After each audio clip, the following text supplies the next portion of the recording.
सज्जनों नमस्कार, जय सिया राम। आज कामदा एकादशी भी है, तो कामदा एकादशी की आप सभी दर्शकों को हार्दिक शुभकामनाएं। तो दर्शकों, कल हमने विक्रमी संवत 2083 के बारे में कुछ संक्षिप्त जानकारी प्राप्त की थी, चर्चाएं की थी। तो आज भारत में मनाए जाने वाले महीनों का मास का कुछ वर्णन करते हैं हम, जो इस प्रकार से मनाए जाते हैं। भारत में कहीं कहीं पर सौर मास मनाया जाता है, किसी किसी प्रांत में सौर मास मनाने की प्रथा है, अर्थात सूर्य के संक्रांत से जो मास मनाया जाता है उसे कहते हैं सौर मास। और कहीं कहीं पर चांद्रमास मनाने की प्रथा है, अर्थात चांद्रमास दो तरीके से मनाए जाते हैं।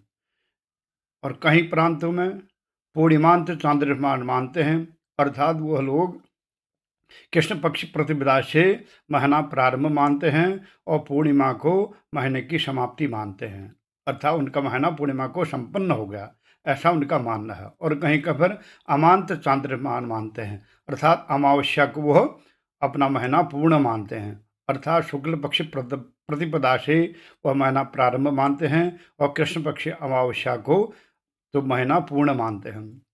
और कहीं पर नक्षत्र मास मानते हैं, तो रेवती अश्विनी नक्षत्र से प्रारंभ मानते हैं और रेवती नक्षत्र तक 27 दिन का वो एक महीना मानते हैं। तो इस प्रकार भारत में कई अनेक अलग अलग प्रकार से महीने मानने की प्रथा है। इसके अलावा एक सावन मास होता है जिसको गिनती के लिए मानते हैं उसको, अर्थात किसी बच्चे का जन्म जनवरी 5 तारीख को हुआ है तो फरवरी 5 तारीख को एक महीना मानेंगे उसको। तो अर्थात वो कम भी हो सकता है, ज़्यादा हो सकता है, लेकिन गिनती में वो तारीख जो मानते हैं उसको बोलते हैं सावन मास। एक होता है बृहस्पत्यमान, अच्छा बृहस्पति की राशि से एक वर्ष। तो इस प्रकार अलग अलग तरीके से भारत में महीने मानने की प्रथा है। तो सज्जनों, तो हर वर्ष का अलग अलग प्रमाण है। तो सौर मास के एक वर्ष का प्रमाण 365 दिन होता है, अर्थात सौर वर्ष में ये सौर वर्ष में 365 दिन होते हैं। और चांद्रमास या चांद्र वर्ष में 354 दिन होते हैं। और नक्षत्र मास या नक्षत्र वर्ष में कुल एक साल में जो दिनों की संख्या 324 दिन होती है। और सावन मास में दिनों की संख्या एक वर्ष में 360 दिन होती है। और बृहस्पत्यमान में एक वर्ष में दिनों की संख्या 361 दिन होती है। तो इस प्रकार अलग अलग महीनों में अलग अलग दिनों की संख्या होती है।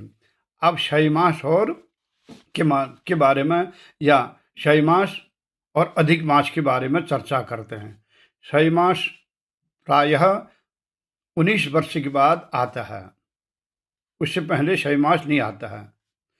तो जिस वर्ष में क्षय मास होगा उस वर्ष में दो अधिक मास होते हैं सज्जनों।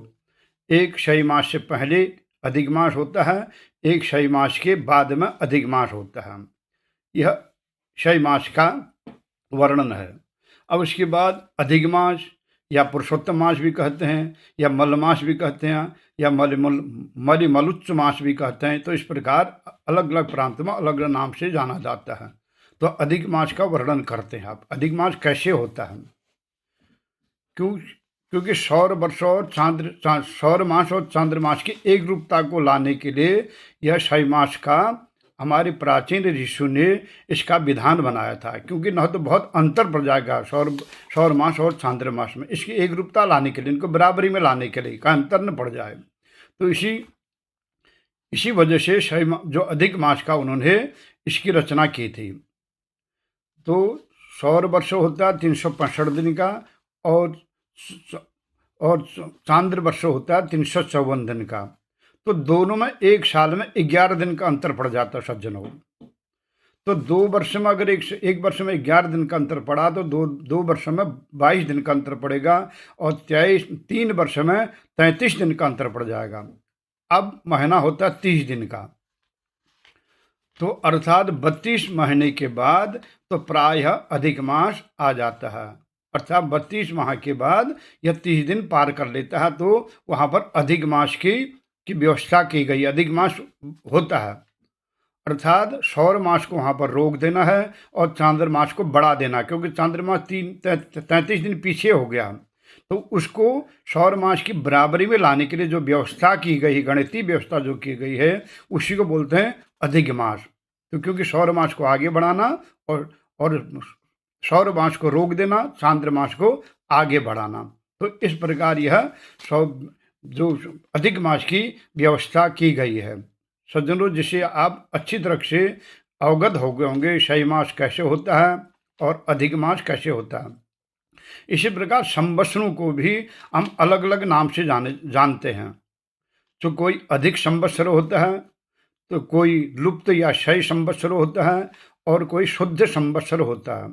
तो इसके बारे में अगर आपको जानकारी प्राप्त करना हो तो ज्योतिष का एक ग्रंथ है जिसे बोलते हैं मानसागरी। तो उस मानसागरी नामक ग्रंथ का आप अवलोकन करेंगे, अर्थात उसको पढ़ेंगे, तो इसको आपको अच्छी तरह से क्षय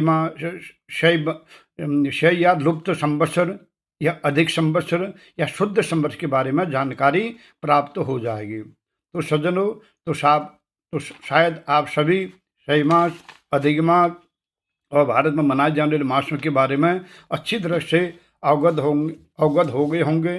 अगर किसी सज्जनों को इसके बारे में कोई शंका हो तो वो कमेंट बॉक्स में जाकर कमेंट करके भी पूछ सकते हैं।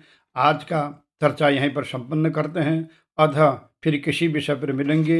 अगर यह वीडियो आपको पसंद आ रहा हो तो कृपया लाइक और शेयर करें। तब तक मुझे आज्ञा दें। हरि ओम तत्सत।